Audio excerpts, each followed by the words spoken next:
and Books in Coral Gables. Thank you all for coming down tonight.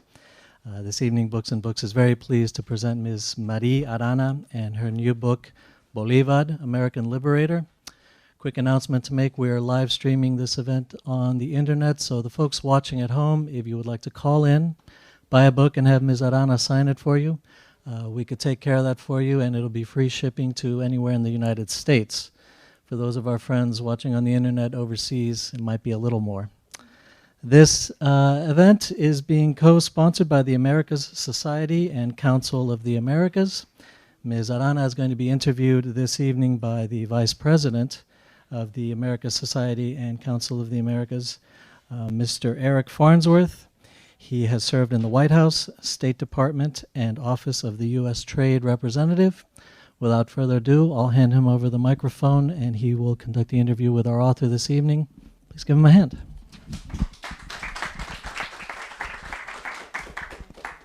Well, thank you very much. And you can tell I'm the guy from Washington because I'm dumb enough to wear a suit and tie, right? So in any event, it's great to be back in Miami. It's really good to have the opportunity to be here at Books and Books, quite an institution, and to have the opportunity and pleasure, really, to interview a friend and somebody who is part of the royalty of writing, certainly in Washington, but in my view in the United States as well, Marie Arana, who's written a fabulous new book, Simón Bolívar, somebody who all of us thought we knew until we read the book, and then we really learned what we didn't know, and now really know quite a lot more than we did before. So we want to get into that just a little bit, but before we do, just a very quick plug for the Council of the Americas and Americas Society. As was mentioned, I head the Washington office. We're based in New York, and we have an office here in Miami, too. So those who may wish to get more involved in some of our activities, feel free to be in contact with Nancy Anderson, who heads our office, or Madeline Johnson, who's also here with us this evening. So it's great to be here with all of you. As I mentioned, I've been looking forward to doing this program for a while, both because I think the subject is fascinating and also because the author is just a terrific writer and also a terrific person. Marie is somebody I've known and respected for a long time. She really is somebody who I think brings a unique voice. She's truly bicultural, having been born in Lima, Peru, and has a Peruvian father and an American mother. She's moved seamlessly between two cultures, Latin America and North America, but not just between our two cultures. She's also moved seamlessly in other cultures as well. She actually studied Russian at Northwestern University. She studied Chinese in China. She has a real sense of cultures broadly around the world and brings some of those experiences to her writings.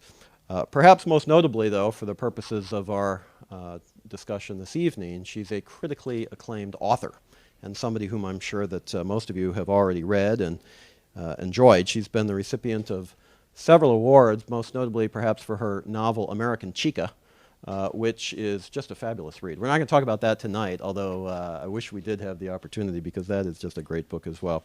And she is somebody who comes to the project having really been a novelist for some time. Other books that she's written are Cellophane and Lima Knights. But she's also been a well-known journalist, somebody who's been with the Washington Post for many years and has a collected work, a book of her collected columns called The Writing Life, and I call that to your attention as well. Those are from some of her columns, both when she was editor-in-chief of the Book World and also subsequent to that. She's somebody who you probably have also read more recently in some of the leading journals and newspapers around the world. When President Chavez passed away this spring, she was sought after. She had an op-ed in the New York Times, which was quite good, I thought, in terms of putting President Chavez and his legacy in context. Of course, she's been on numerous boards, giving back to the writing profession as judge for the Pulitzer Prize and the National Book Award.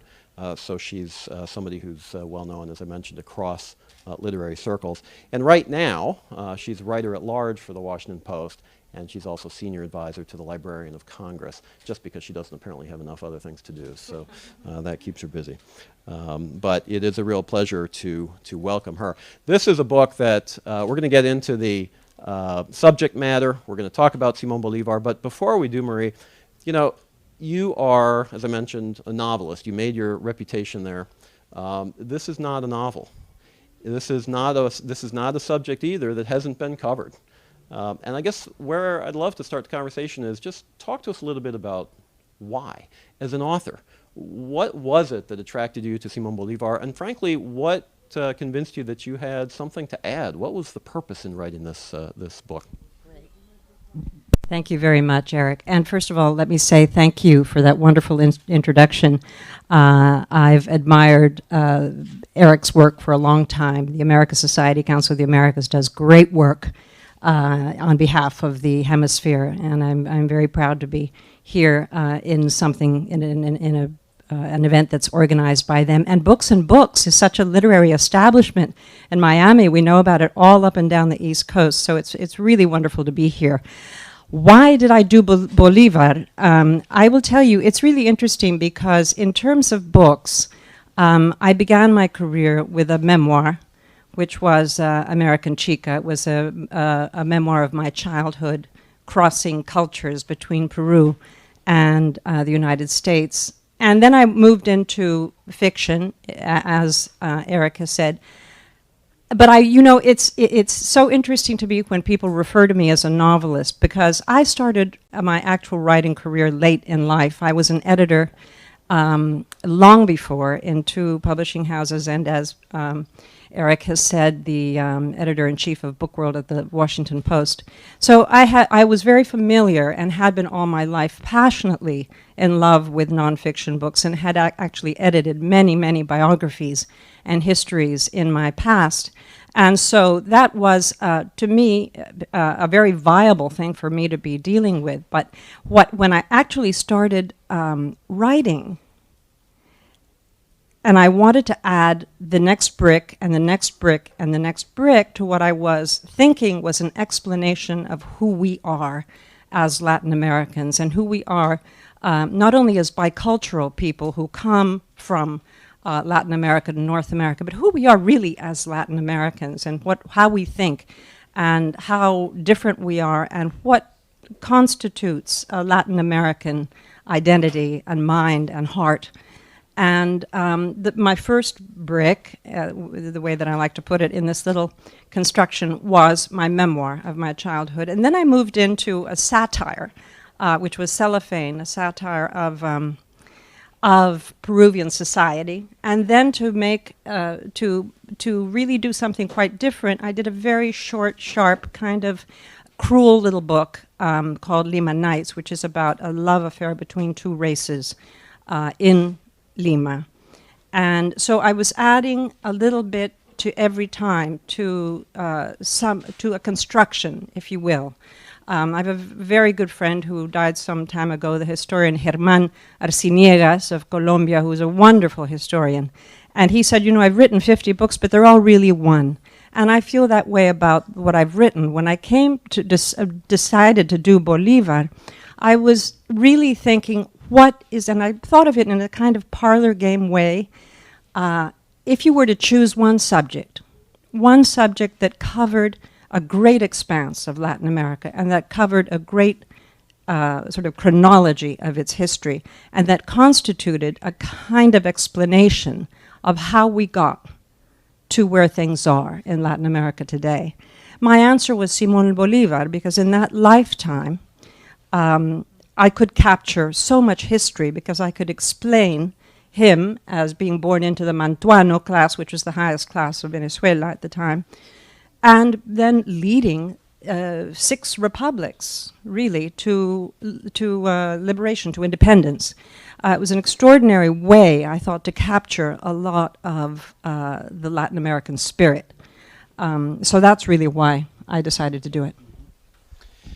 Did you have any particular family or personal connection to the story as well? This is a leading question because I know the answer is yes, so maybe you could talk a little bit about that as well. Absolutely. Thank you.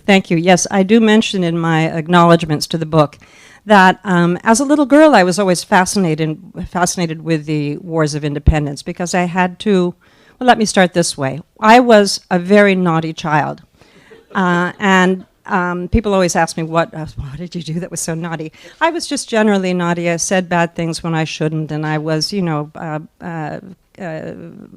cutting my aunt's blouses and, ruining things and just being generally naughty. And I would be always sent to my grandparents' living room to sit and think about my rebellion and my naughtiness and to mend my ways and to look at the family portraits who were all reproving of my naughtiness. And the family portraits were so fascinating because this is where I learned, because I was also a very curious child and asked the questions. Across from me, sitting as I was on this hard stool, across from me was a very handsome-looking, erect-looking military man with a stripe across his chest and with a sort of swords and all kinds of braids and things. And this was Joaquin Rubin de Celis, who was my great-great-great-grandfather, who was a brigadier general in the Spanish army, colonial army. And he was the first to charge and the first to fall in the Battle of Ayacucho, which was the determining battle of the wars of independence in Latin America. It was the last battle. It was the one that sent the Spaniards home completely. And it was the Waterloo, if you will. So this was Joaquin Rubin de Celis, very, sort of handsome, cheery-looking man. Over here was a very wan-looking woman, very beautiful, very pale, with long hair and very large brown eyes, sort of miserable-looking, beautiful woman. And I learned that she, Trinidad Rubin de Celis, was the daughter of Joaquin, and she was my great-great-grandmother, and she had been born after Joaquin, her father, had died. When he fell in the Battle of Ayacucho, his wife was pregnant. His wife was back in Lima, and she gave birth some months later to Trinidad. And 16 years later, at the age of 16, Trinidad married the third portrait on the wall, who was Pedro Cisneros Torres, who was my great-great-grandfather, and he was a rebel soldier. Not very important. He looked important in the portrait because, of course, the painter had made him look important. But he was just a soldier in Ayacucho, a very young soldier who had gone against the brigadier general as that cold, crisp December day when so much history was decided. And so here I had been sent to this room to think about how bad I was, but all I could think of was, how bad is this? That this, relative was trying to kill that relative, and this woman is looking so sad. So I grew up with the Battle of Ayacucho, and it was always a fascination for me. And of course, this was the War of Independence that Bolivar brought after San Martin could liberate Lima, but he couldn't liberate all of Peru. And so the family influence was very strong. My father always said, he said, you're writing about Bolivar? Nadie menos que Bolivar, nobody, no one less than Bolivar. And he said, why not San Martin? My father hated Bolivar because all Peruvians hate Bolivar, because Bolivar shrank Peru from this great viceroyalty with all kinds of power and a real umbilical to Madrid. And its power was completely shrunk by the revolution, by the wars of independence, and it became just a republic like everybody else, and it was no longer this great power. So, of course, Peruvians resent this, and my father was always saying, Bolivar was the best, and he said, take your time, be very slow, don't be in a hurry. And, of course, wouldn't you know, he passed away before I finished the book. But I hope he would have been proud. Well, no doubt he would have been. It almost encapsulates in some way, and I don't want to overdraw this, but family circumstances, just some of the conflict and some of the issues in Latin America broadly in terms of what you've described. And, as I read the book the first time some time ago, what really captured my imagination was your description of the Battle of Ayacucho. And I would call that to all of yours attention. I had actually every intention to read some of that. I'm not sure we're going to have enough time, but if we do, I'd like to do that. The color, the pageantry, the sounds, they just leap off the page. And to me, it sounds as if you're really personalizing it in a way, not that you were there, obviously, but you can just feel the passion, and I just congratulate you for just really masterful writing. It's real literature. It's not just history. But let's go to the topic of the story at this point, Simón Bolívar.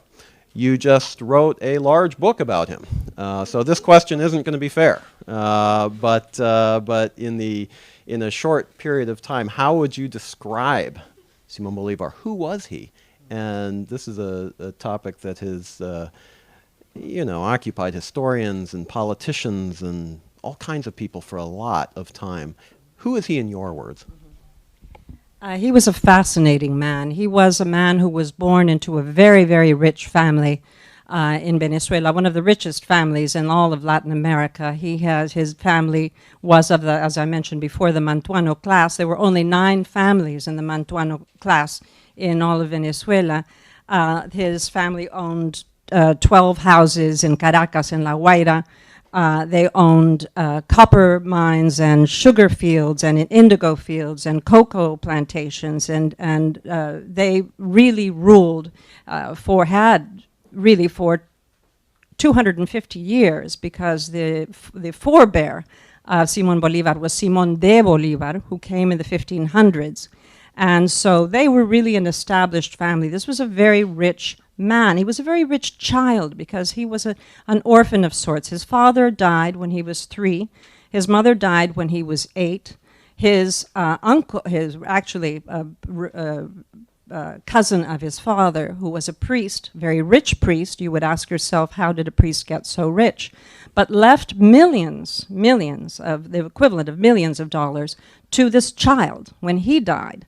So there was Simón Bolívar as a little boy, very, very rich, very, very spoiled, very, very ornery, actually, which is why I identified with him so much. He was somebody who was very spoiled and indulged.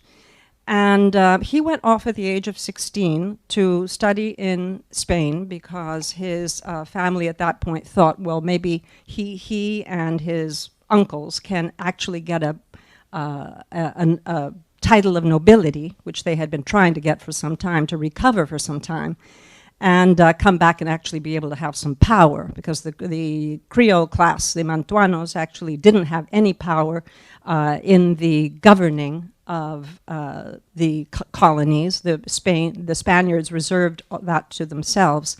So here was Simón Bolívar, who goes off to Madrid. He learns, he becomes a man of the Enlightenment because he is taken on by someone who is not a relative of his at all, but who never had a son, and so took him in Madrid. He was in the court. He knew the queen.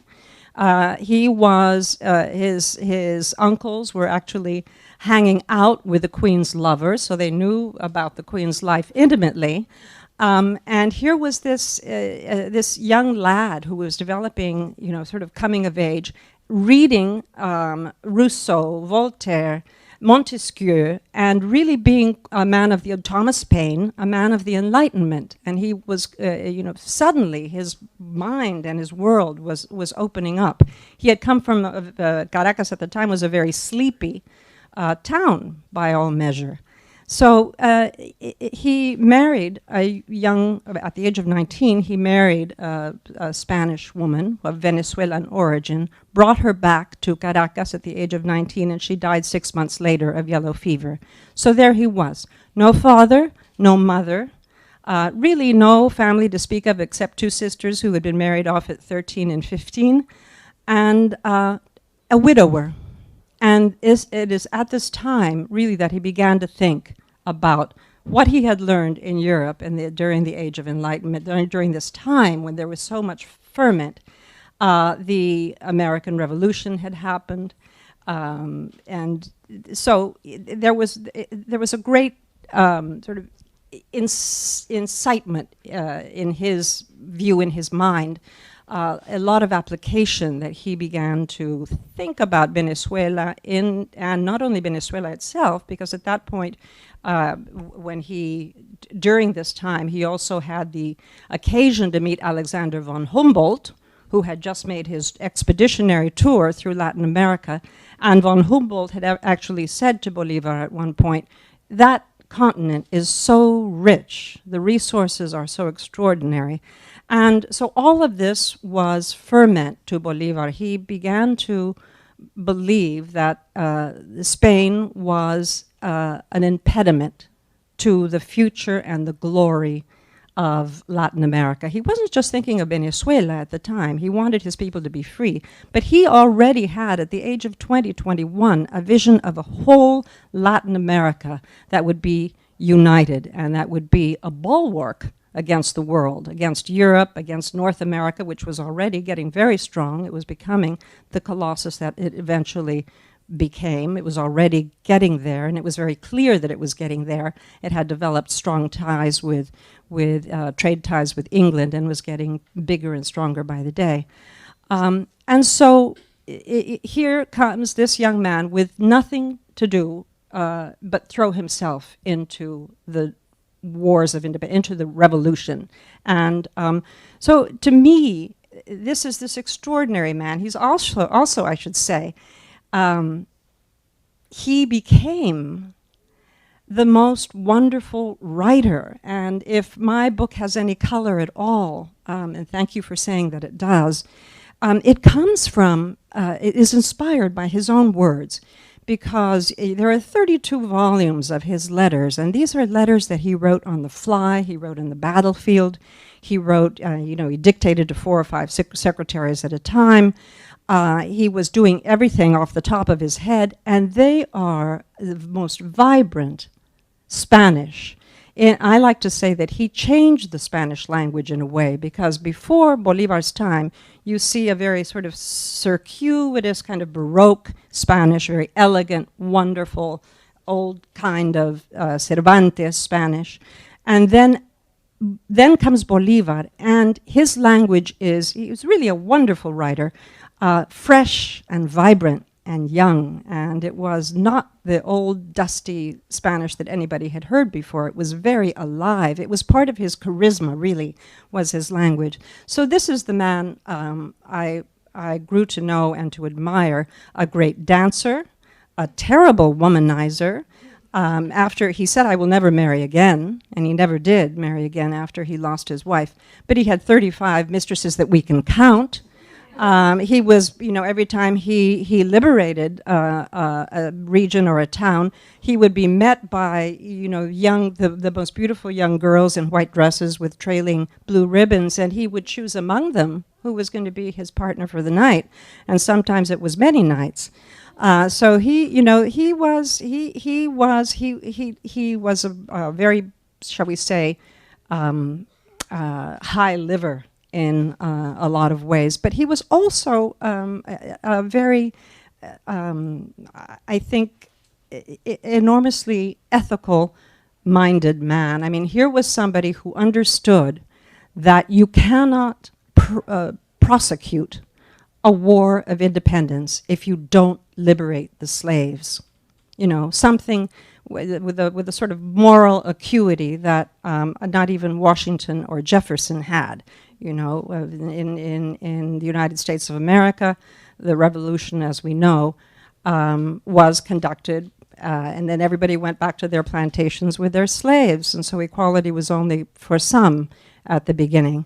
But Bolivar understood by the time he was actually 200 years ago today, 1813, where he was at this very minute, exactly 200 years ago, was in Caracas just after the first admirable campaign. He would be thrown out, and he would have to come back, and when he was thrown out twice and came back, the third time that he came back, he understood absolutely that there was no way that he was going to be able to do this, to carry out a revolution without liberating the slaves. And it was actually a Haitian president who persuaded him of that.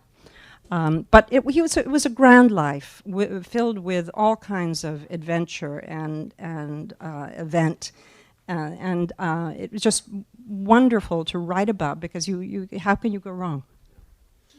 Well, thank you for that. And the subject of race plays a prominent role throughout the work, in some of the ways you mentioned, and some surprising ways as well. And it was very revealing to me, some of those particular issues, which in some ways bedevil the region even to this day. But I want to continue on this path in terms of who Bolivar was.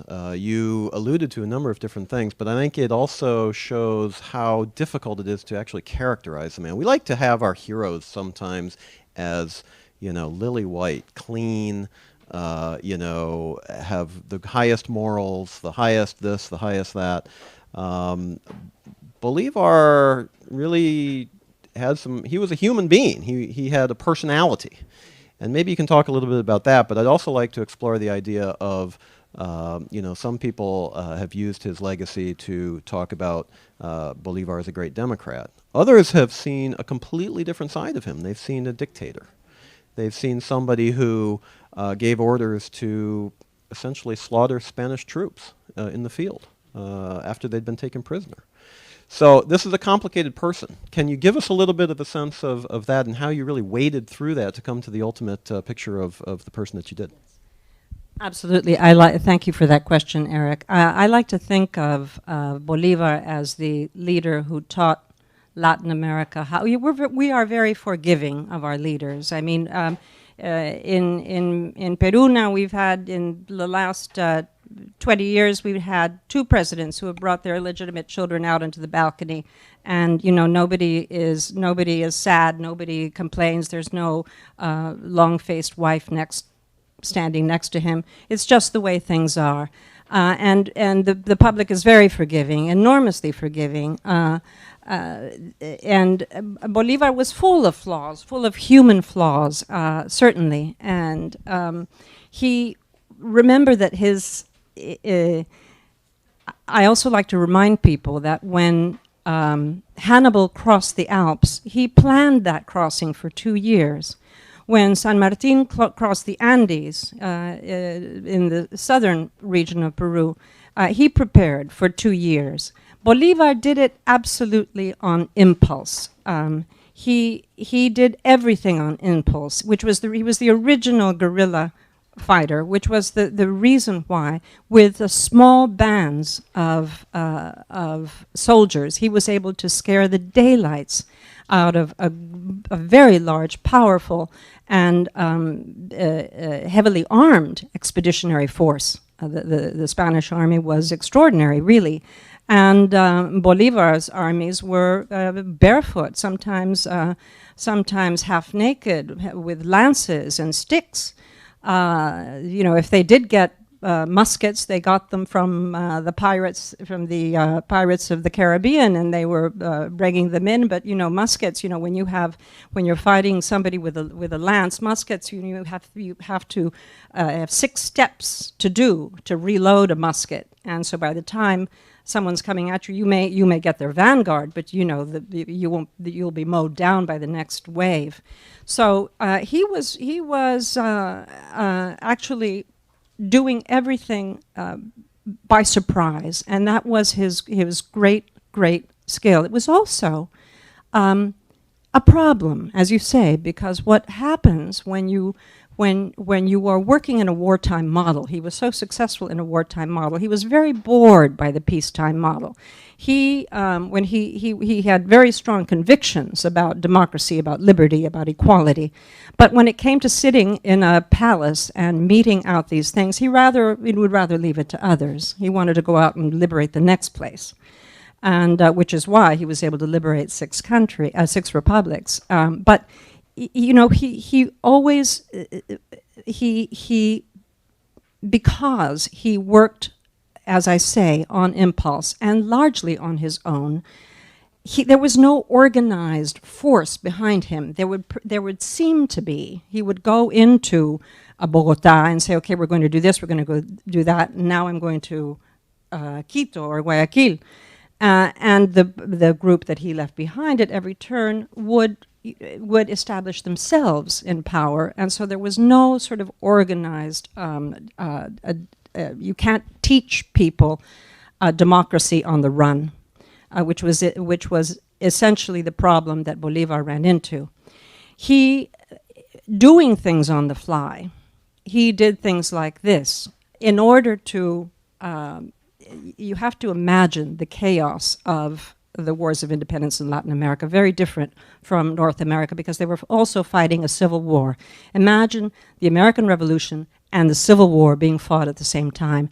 This is what you had. You had racial uprisings. You had the black population, the Pardo population, going back and forth, defecting sometimes as many as 8 or 10 times back and forth from the rebel forces to the royal forces, to the royalist forces. Just because, you know, how was the battle going? Was it going well? Well, I want to be on this side. Well, maybe I want to be on that side. And it was no joke, really, to say that Bolivar had a problem here. And so the way that he decided to deal with it was with a measure of great shock and awe, which was la guerra a muerte, which was the war unto death. So every Spaniard was condemned to death, absolutely across the board. And this was terrifying to the Spaniards, and it actually did work to some measure because it kept people then in line. You knew absolutely who was going to fight for you and who was not. But it was a terrible thing to do. It was a terrible thing to do. At one point, he ordered the execution of somewhere between 800 and 1,000 Spanish prisoners who were being kept chained in a dungeon, and he ordered this execution because he had actually he had got information that there was going to be a dungeon uprising, a prison uprising. He had this information because it was we found it on the person of someone who had dropped actually it was one of the generals who had dropped his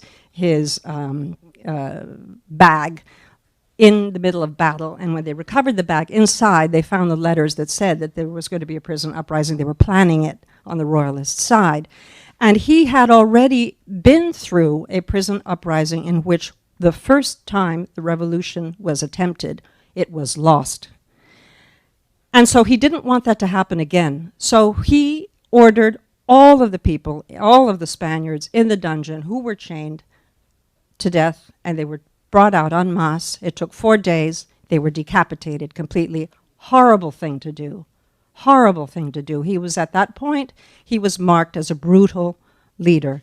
But, you know, at the same time, he was actually, by virtue of these terrible decisions, actually making the war advance, in the sense that the impossible situation of controlling a chaotic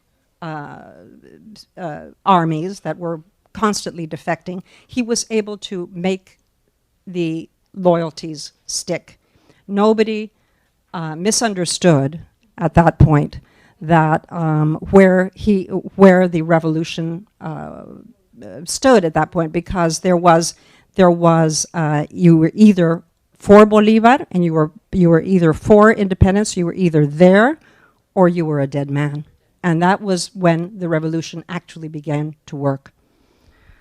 So we're going to go to the audience here in a few minutes, but let me continue the conversation. It's fascinating stuff. And you know, if you play that forward a little bit, the storyline continues in the book and throughout his life, that, you know, when he got to toward the end of his reign, if you want to put it that way, certainly the end of his life, he was without any friends, hardly, without money, destitute, as I believe you put it.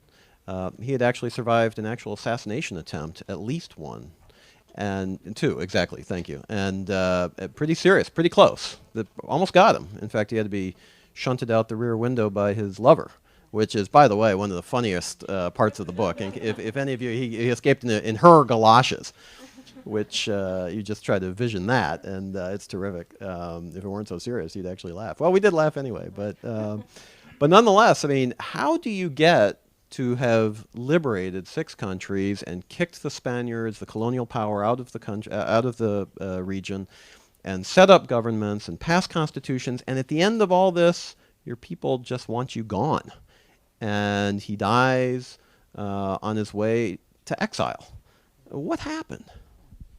Well, it was because the region was so vast. The region was so vast, it was so hard to control. By the time, when you think of it, he had liberated all the way from Panama to Potosi to Bolivia. I mean, there was a huge expanse of land that's the same size as the landmass of Europe. Imagine one person trying to control all of that. I mean, there was Napoleon, there was Caesar, but you know, it's a tremendous landmass to try to control. And when as I mentioned before, every place that he left, and you know, put this in perspective. You have the president of Gran Colombia. Okay, he has liberated New Granada, Venezuela. He has merged them into Gran Colombia. The president of Gran Colombia is going off to liberate some. Can you imagine?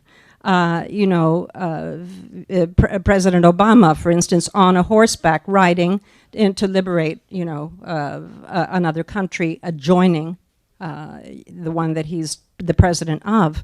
It's like going in to liberate Mexico. Imagine that. Well, you know, at point after point, it was a matter of controlling the republics that he had formed and he had shaped.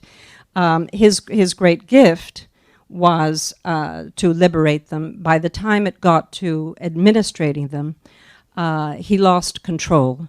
There were factions that were the place where he had liberated. In Venezuela, there was General Paez, who was, you know, wanting to create a republic of his own. He did not like Gran Colombia.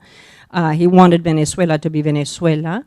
Santander in Colombia also wanted Colombia to be Colombia. He didn't want it to be Gran Colombia. He didn't want to have to worry about the General Flores in Quito and in Guayaquil, in the part that is now called Ecuador. So, you know, there were all of these factions that began to think he was grandiose. He was indeed grandiose because he never lost that vision of trying to create a united Latin America. And they began to think of him as daft, and they began to think of him as a control freak. He took the dictatorial powers 3 times. He took dictatorial powers when he came into Caracas the first time after the Admirable Campaign. He took dictatorial powers again in Peru in order to get control of what was a very messy situation in Peru at that point, because there were 2 presidents, one sitting in Lima, one sitting in Trujillo, and there was the chaos of the population not knowing what was going to happen between Lima and the Spanish expeditionary forces sitting in Cusco. And so he took dictatorial powers there, and then he came back to Bogota and took dictatorial powers because things had gotten so crazy while he had been gone. So this did not put him in favor with anybody. I mean, I think the generals who worked under him began to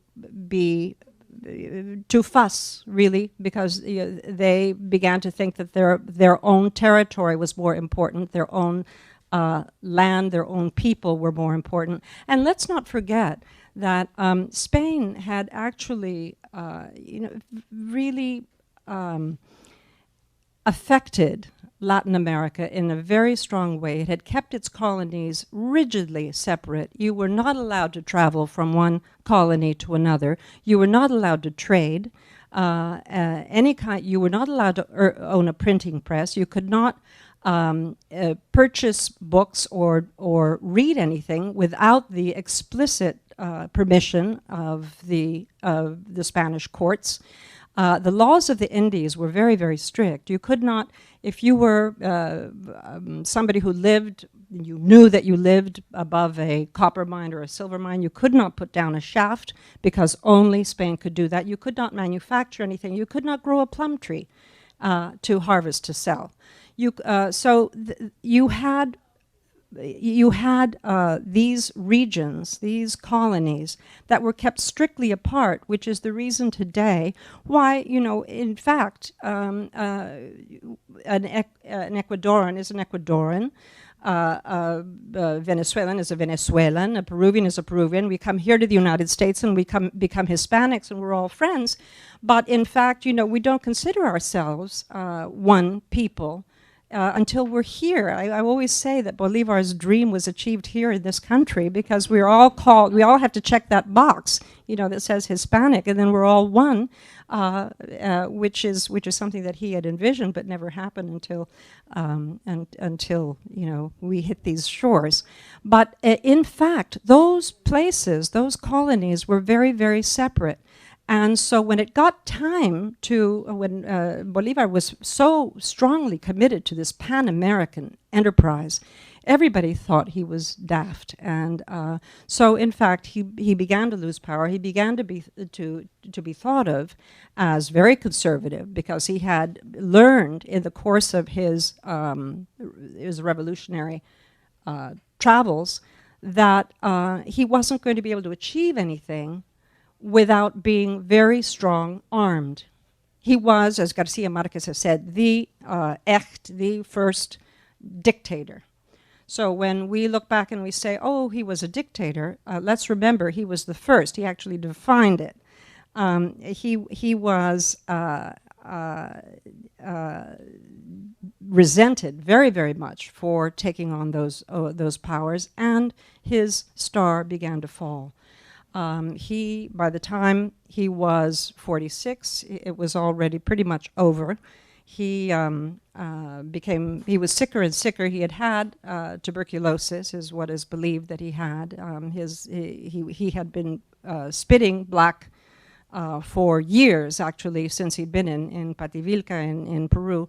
He had been quite ill for some time, and when you think of somebody traveling 75,000 miles on horseback, which is 75,000 miles is from Alaska to Tierra del Fuego and back again 5 times, to conduct these wars of independence, to travel that much, to be increasingly sick, because if he had died of tuberculosis, he probably had it for some time. Imagine the effort that it took to conduct war of independence with a kind of disease like that. It reminds me of Santana with his missing leg. What is it that drives people who are so infirm to prevail? Well, Bolivar, slowly the sickness took him.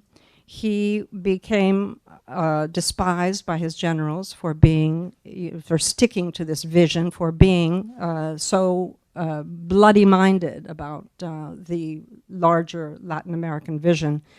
And he eventually fell out of favor. Venezuela said, do not come back. They forbade him to come back. General Paez said that he would go to war with him. This was his friend, his old general.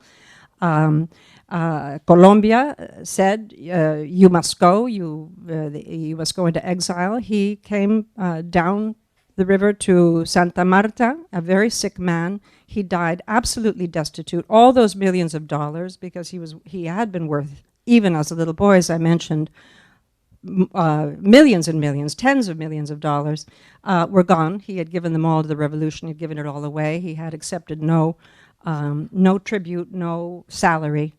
And he was, he actually didn't know where he was going to get the money to live in exile. And he died.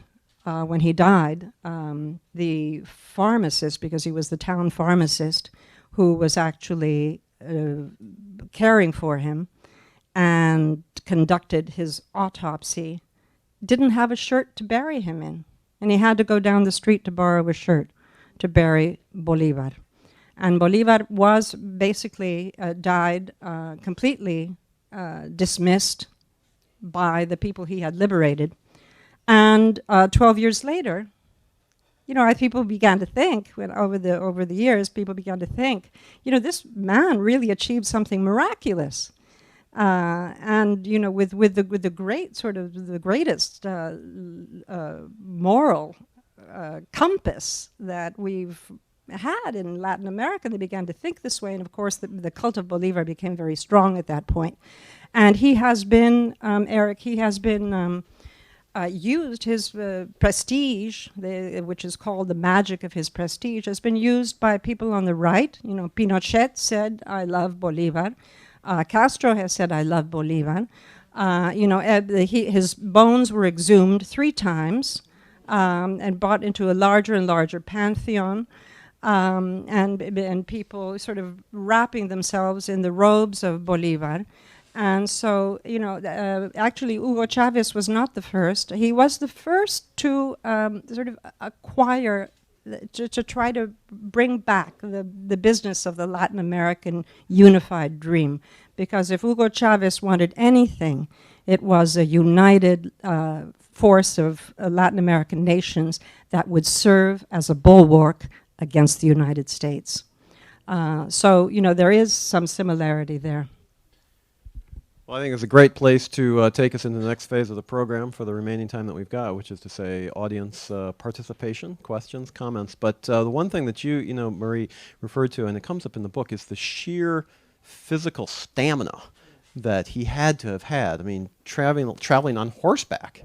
You didn't have Holiday Inn, or whatever. I don't know where people stay these days, or the Westin, but you just don't have that type of creature comforts. And his nicknames and things that called him, I mean, refer to that. But just as a study in leadership, obviously he didn't do everything right, but just the idea of being physically there. That's a huge part of it. Very interesting part of the story. Let's go to all of you. There's a circulating microphone. Yep. Yes, for those of you who missed the opening comments, for the internet audience tonight, if you have a question, raise your hand, and please let me get to you with the microphone before you ask it. So, Olga Connor first. I have 2 questions. One is that in Cuba, there was a group that wanted to bring Bolivar there, and he apparently promised but didn't come. And do you have that in the book, the part that has to do with Cuba, and what can you say about that? And the second question is about Garcia Marquez, whom you mentioned. How much fiction is in the novel or the book or whatever, the river, and how much is invented by Garcia Marquez? Very good questions. Thank you. Bolivar was invited everywhere. He was invited by Mina to Mexico during the Mexican Revolution. He was invited actually when things went bad in Argentina after San Martin left and there was chaos in Argentina and Chile. He was invited to come down there and help solve the problems between Brazil and Argentina because there was great trouble between on the border. And so Bolivar was invited everywhere. He actually wanted to go to these places. He couldn't accept Mina's invitation because he was just launching himself from Haiti to Venezuela for the 3rd time at that point. But he actually, when he got to Peru and he got the invitations to come down to help with Argentina, he really wanted to go. But at that point, Santander, who was his vice president back in Gran Colombia, said, "You have to be crazy. We're funding." The Gran Colombia was funding all of these republics' liberations. At some point, all they were doing was pouring their money into the army and to all of these expeditionary forces. So at some point, Bolivar had to stop saying yes. So he said no to Cuba. But what the question that you ask about Garcia Marquez is really a great question, because even historians put Garcia Marquez's novel in their bibliographies, and the reason why is because this is the General in his Labyrinth is such an extraordinary work of history. In fact, Garcia Marquez was very, very strict with himself on the facts. And not only did he read all the literature, did he read all of Bolivar's letters, did he do all of the due diligence of reading the history, but when he finished, he sent it around to the historians who corrected anything that was wrong or missing, and he implemented all of the corrections. So it stands in many ways as a work of history, told in a novelistic fashion, of course, because we know to some extent he's imagining the trip down the river as he's going to his last days. But and so many American readers who've read it in English, it's much better in Spanish, by the way, than it is in English, who've read it in English have said, oh, it's so dense, it's really, you know, Garcia Marquez's books are so wonderful in many ways, but this one, I felt that I was missing half the story. And it's to some extent true that if you know the history of Bolivar and then read the novel, it's fabulous. But I think it is a fabulous book. It is a fabulous book. And those of us from Latin America, of course, know the history, so it is a fabulous book. But I think it's very challenging to some Americans. Yes, absolutely. Yes. A lot of it is very, very rooted in history. It's a wonderful, wonderful novel. Yeah. Thank you for that question. Question here in the back. Hi, I am from Venezuela, and Bolivar is a subject that you get involved from very early on. There was a question before by the gentleman saying, why, if he did all those things, what happened? Nobody wanted, he had to leave. And you answered that was a matter of management, okay, and of controlling the whole vast land. I have a different view of the situation, and I have devoted some time at times on it. And I think Bolivar is a character that escaped from a Garcia Marquez book. I mean, you can't compare him with Aureliano Buendia. You know, something that you say, well, this is out of grasp of anybody. Nobody can do it. And as a matter of fact, he did many of those things that you relate. I haven't read your book. I have just looked on it. But on the last chapter, you title it El General en su laberinto, Bolívar en su laberinto, like Garcia Marquez. And my idea on the subject is that Latin Americans are still in the labyrinth with Bolivar. He got lost in a labyrinth of something that couldn't be controlled. There's some words from Bolivar before he died that nobody likes to read or to speak about. He said, governments, people have the governments they deserve. That was his answer to your question. I think that such a genius in such underdeveloped areas have become a magnet, and Latin Americans are looking to the magnet instead of trying to solve day-to-day problems. If you go to the Mausoleum of Bolivar in Caracas, it's something out of, it's an architectural marvel. If you go to George Washington's grave, you see a grave of a man who did things. And I think that duality is killing us. Thank you for that comment, a very wonderful comment. And indeed, Bolivar lives in marble now. He's, I think, one of the most monumentalized figures in history. And it's very true. I think that we are in many ways still in the labyrinth, which was Hugo Chavez's point, right? That we're still fighting the revolution. He felt that Bolivar's revolution had never been finished. And I think in many ways, I have always thought, and I have been criticized for this, actually, for thinking this. But I do think that so many of our problems in Latin America, we inherited from the colonial structure. And we inherited from the Spanish. I don't say this because I'm anti-Spain or anti-Spanish. I am, obviously somewhat Spanish myself. But I do think that we inherited a very difficult and complicated and sometimes terrible legacy from the colonial practices of Spain, which were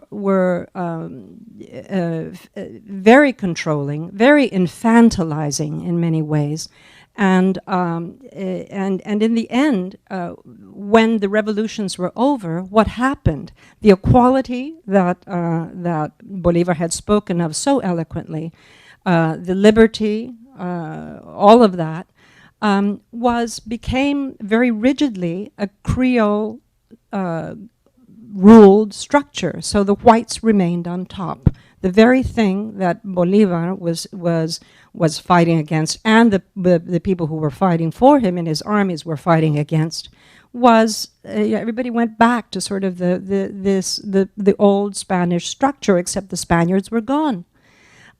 So I think that we are living in the labyrinth because we were given a very difficult history, and we are still fighting our way out of, in many ways, the Spanish colonial frame of mind.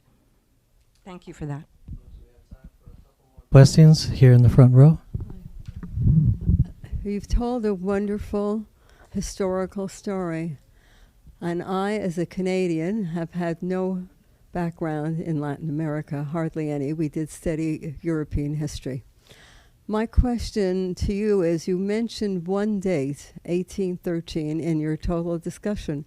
I need to have a few more dates to give me an idea where he was and when he was successful and when he started to fall down, because you make him out to be a monumental person in history, but yet all I know is 1813, when he was really on his campaign, I believe, and you were making reference to the American Revolution. Thank you. Okay, no. Quick timeline. He was born in 1783, which was, of course, the year that it was really a fantastic year. It was the year that the treaty was signed in Paris, that the independence of North America, British America, was finally gained in 1783. It was the year that Marie Antoinette lost her child, a much-awaited Dauphin, who was supposed to take over the throne. It was 1783 was, quite a time. He was born into, as I said, this very rich family. From there, we move to 1804, when he is in Madrid, studying as a young man. So that is the time of Charles IV and his very, very voluptuary wife, Maria Luisa of Spain, who was notorious for taking on lovers, and had two lovers during the time that Bolivar was there. 1810 was when the revolution actually began in Venezuela, and when actually it began with Miranda, who Bolivar brought back from England to begin the revolution. Fast forward to the losing the first attempt at revolution, coming back with the admirable campaign, which is what I described in 1813. He was ejected again. He had to come back from Haiti in 1816. And then in 1819, he crossed the Andes into New Granada, and went into Bogota, scared the viceroy, made him run out of Bogota. At that point, it was clear that he had the upper hand at 1819. And very shortly thereafter, there was the liberation of Gran Colombia, and then he moved on to liberate, as he went south, all the way to Peru, which he liberated. The Battle of Ayacucho was in 1824, and that was when the Spaniards were ejected completely from. So, short history lesson there. I was going to say that all the dates are going to be in the book, but I didn't want to preempt your answer. This customer's been waiting since the beginning of the event for her question, so we'll have her be last. Folks, if you had other questions, you could ask Ms. Arana during the signing period, if you don't mind. So, last question. Thank you. Congratulations on your book. I have to confess I've only started reading your book. I haven't been able to finish it. So, having said that, my question is, give me a short insight on Simón Bolívar's relation to Francisco de Miranda and what happened there, if you could say it in just a couple of words, and also with Manuelita. Yeah, Manuelita Sáenz. Okay, two great figures in the story of Bolivar are Francisco Miranda, who was in himself a fantastic, romantic story. What an extraordinary individual he was. He had been trying for many, many years to liberate Venezuela, and he had been trying to garner support in Europe. This was a man who knew Thomas Jefferson, who knew Catherine, Queen Catherine of Russia, the Empress of Russia, who knew just about all the nobility in Europe, certainly the Americans who counted in after the revolution. And was trying really to get, okay, you've all done this wonderful stuff, now help me liberate Venezuela. And by the time that he had given up, really, and gone back to live in London, and he was, at that point, in his 60s, Bolivar came and asked him, because the revolution had begun in earnest in 1810, and went back and asked Miranda to join, which Miranda did. Miranda came back. He had actually had a failed attempt at independence before. He was laughed out of Venezuela in 1806. But he came back with Bolivar, and they actually did, in 1810, 1811, 1812, an extraordinary attempt at liberation at that point. Miranda gave up and surrendered to the Spaniards, something that Bolivar never forgave him for. And in fact, Bolivar turned him in. Another terrible thing that has been a black mark on Bolivar's name, because how could you turn in a man who was, such a hero and your co-liberator in many ways? But Bolivar turned him in to the Spaniards, who sent him to a dungeon in Cadiz, and he died actually in chains and thrown into a mass grave. And that was the end of Miranda. But Miranda was a heroic figure, an extraordinary figure, a story, quite amazing story of just his travels in trying to garner support, which he was never really able to do. That was the story of Miranda and Bolivar. Very tragic in many ways, and for a lot of people, suspect. How could you do that? Bolivar was so angry. I mean, it was, how could you surrender to the Spanish? And Miranda had actually had planned to leave and had taken his money and was about to board, and he was not even. There were many things that Miranda could have done differently, more honorably, in many ways at the end. So there were criticisms on both sides. Manuelita, of course, Manuela Sáenz, who was Bolivar's great lover, and the lover at the end of his life for many years, really since from 1823 to the time that he died in 1830. And Manuela Sáenz was a fantastic figure. She was someone who was really before her time. She was married to an Englishman. She had been herself illegitimate birth of a nobleman's daughter, but so raised in a convent in a very educated way. Incredibly smart, incredibly well-read, incredibly beautiful, and incredibly in love with Bolivar. And the moment that she met him, she tossed her husband aside, tossed aside all convention and all propriety, and didn't mind showing people that she was with him and that she was, in the night going from one place to another to be with him. She dressed like a man. She followed him into battle. She went down the Callejón de Huaylas in Peru with his army. She smoked cigars. She joked with his generals and his soldiers.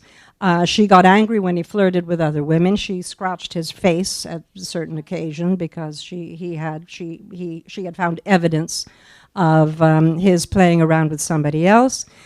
She was quite a character. She said things that she felt without really thinking about them. She would burst into meetings of generals with Bolivar, and they would either be entertained by her, and there were many generals who loved her, and they would or be just appalled by her, and there were many generals who hated her.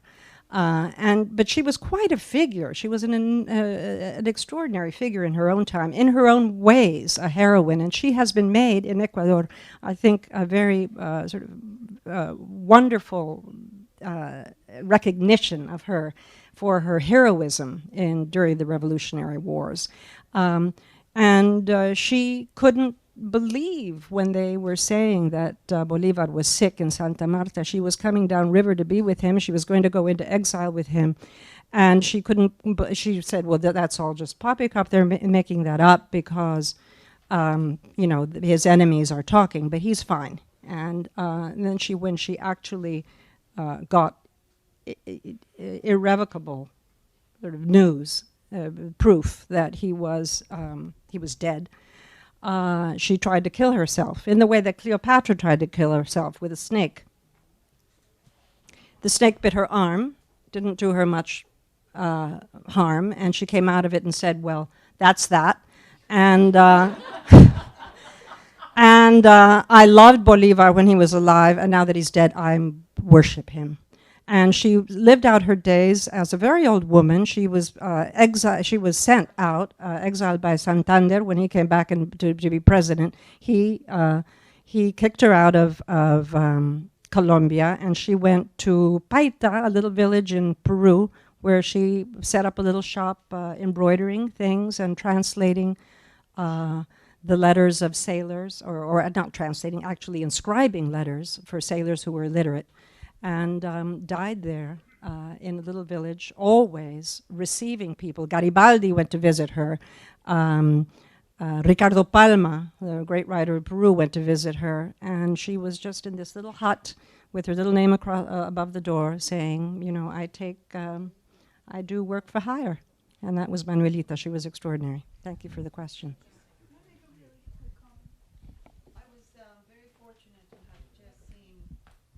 The film El Libertador.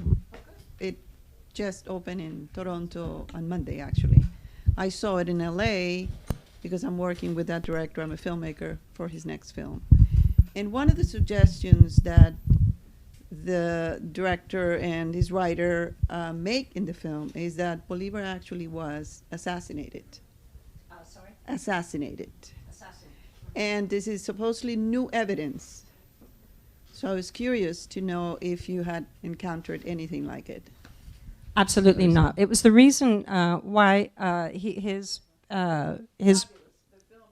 I'm so glad to hear that. I'm so curious to see it. I very much look forward to see it.